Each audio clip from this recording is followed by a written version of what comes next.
Kemi Badenoch, the Conservative Party leader, has sacked Robert Jenrick, who is her shadow Justice Secretary, tipped by many to be the next Tory leader, tipped by many to be the next Shadow Chancellor of Reform UK. There's been lots of rumours at Westminster that Jenrick was thinking of jumping ship to Reform. Is that lying behind this decision by Badenoch to sack Jenrick? But this is a big, big moment in the Conservative Party. It is huge news. Of course, we have no information at the moment about the reason for that sacking, but Robert Jenrick is one of the reasons that many people are remaining in the Conservative Party. They see him as a figure of the right, keeping the party in the right position on immigration, on the ECHR, and without his involvement on the front bench, I imagine that the Conservatives may lose even more members than they already have. Well, we're going to talk to Olivia Utley at Westminster. Olivia, can you shed any light on this? This was completely unexpected, bolt out of the blue. This is absolutely astonishing news, and genuinely it could possibly be the end of the Conservative Party. If Robert Jenrick goes over to Reform, as seems completely inevitable now, then there will be so many Conservatives who go with him.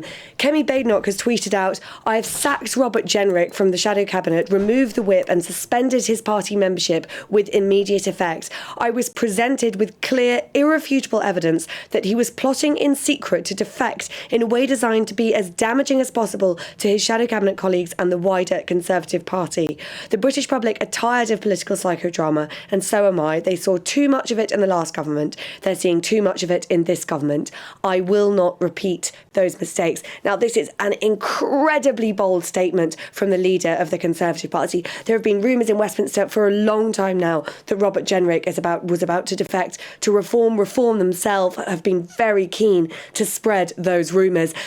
I think we will hear from Robert Jenrick very, very soon indeed. He was devastated to lose that Conservative election for leader of the Conservative Party a couple of years ago. And ever since then, it's felt very much as though he is a man on manoeuvres. I've spoken to lots of people close to Robert Jenrick who right up until now have been denying that he is planning to move over to Reform, have said that he is loyal to the Conservative Party. But the whisperings have been that he would have liked to have seen the Conservative Party uniting with Reform closer to the election. This has come in the most sort of spectacular, dramatic way you could possibly imagine. It's almost unprecedented for a leader of a party to tweet with such strong language, "I have sacked Robert Jenrick from the Cabinet with immediate effect." There's no pussyfooting around. There's no letter thanking him for all the work that he's done in the Shadow Cabinet. Kemi Badenoch is clearly furious with Robert Jenrick and this alleged secret plotting, and she's not afraid to tell everyone about it. This interruption is brought to you by ExpressVPN and their New Year deal. New Year, new VPN. And a huge saving of up to 80% if you act now. You're busy planning how to get in shape, but the hackers are planning how to get into your accounts. ExpressVPN locks down your connection so you can start the year protecting your data. So scan the QR code or click the link in the description now. Where is Jenrick? Do we know? Did she sack him face to face? What detail do we know, Olivia? I literally found out moments before you. Yeah. It has come as a bolt of lightning out of the blue to, I think, everyone in Westminster. We don't know where he is now. I expect we'll hear from him very, very soon.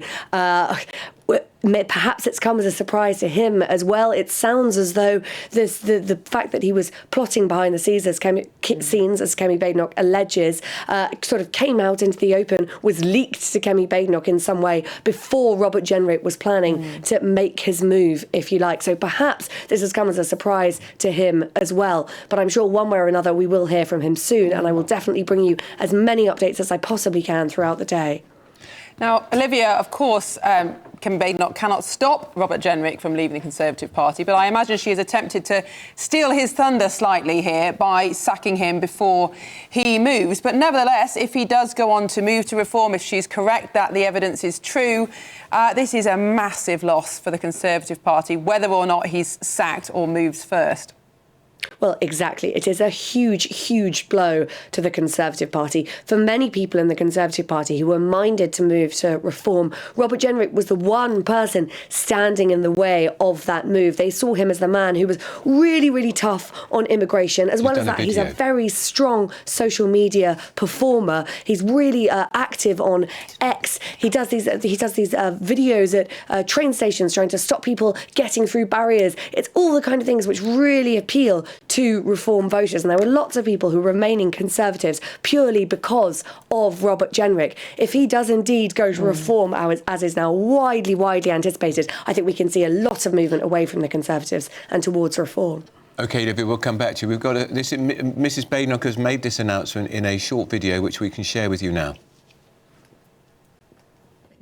I removed the Conservative whip from Robert Jenrick after dismissing him from the shadow cabinet. I was very sorry to be presented with clear, irrefutable evidence, not just that he was preparing to defect, but he was planning to do so in the most damaging way possible to the Conservative Party and his shadow cabinet colleagues. It is my responsibility to protect our party, and faced with that information, I took the only decision that any responsible leader could. Because the British public are tired of political psychodrama. So am I. They saw too much of it in the last government. They're seeing too much of it in this government. I will not repeat those mistakes. When I was elected leader, I committed to doing politics differently. Disloyalty and dishonesty undermine trust in politics. They're also disrespectful to our party members, our councillors, MPs, and most of all, voters. You all deserve better. Conservatives suffered a heavy defeat in 2024. That was painful, but we are rebuilding, with strong principles, clear plans, and with a serious team united around a shared purpose. When individuals choose to walk away from that effort for personal ambition, that tells you nothing about the Conservative Party and everything you need to know about them. There will be more to say, and I know a lot of commentary about this decision. But I want you all to be in no doubt. It's a time of global uncertainty. I am focused on holding the government to account, ensuring they are acting in the national interest, and that Conservatives deliver a proper plan for a stronger economy, stronger borders, and a stronger Britain. Well, that's a very, very punchy Kemi Badenoch, the Conservative Party leader, but she has sacked her best, most successful media performer, probably the most high-profile Tory after her, Robert Jenrick, who did wear his ambition on his forehead. Well, he stood for the leadership election. He can't hide that. Exactly. And we all know he was terribly ambitious, and Kemi Badenoch has sort of reasserted her grip on the party in the last few months. But the rumours at Westminster have been rampant that he was about to do something or to defect. We've got Tom Harwood here. Tom, you're well plugged into the Reform UK world. She sport the big announcement, but I wonder what damage she's done to the Tory party. Well, before we say this has been definitely a clear defection to Reform, this is what we're assuming. Yeah. No one has said the word Reform in any of the... Probably not the Liberal Democrats. It's unlikely to be the Liberal Democrats or the Greens, but here we go. With that health warning attached, I mean, Kemi Badenoch didn't need to say the word Reform. This is the party that's been leading in the polls for the last 200-plus polls. Ever since just after the New Year last year, this has been the party that's clearly been insurgent. And I think there are two ways to look at this particular defection. Number one, this is a big blow to the Conservative Party. Without a doubt. A very, very active minister who, as you've been saying, has been hugely energetic in his campaigns and successful in his campaigns over the course of getting government U-turns and getting government retractions on all sorts of things. He's been an incredibly effective performer on the front bench. So it's a massive loss to the Conservative Party to have this and to have him think that the Conservative Party is perhaps not the vehicle for him anymore. That is a big institutional blow. But there is another way to look at it. And that is, why might Robert Jenrick be thinking of defecting?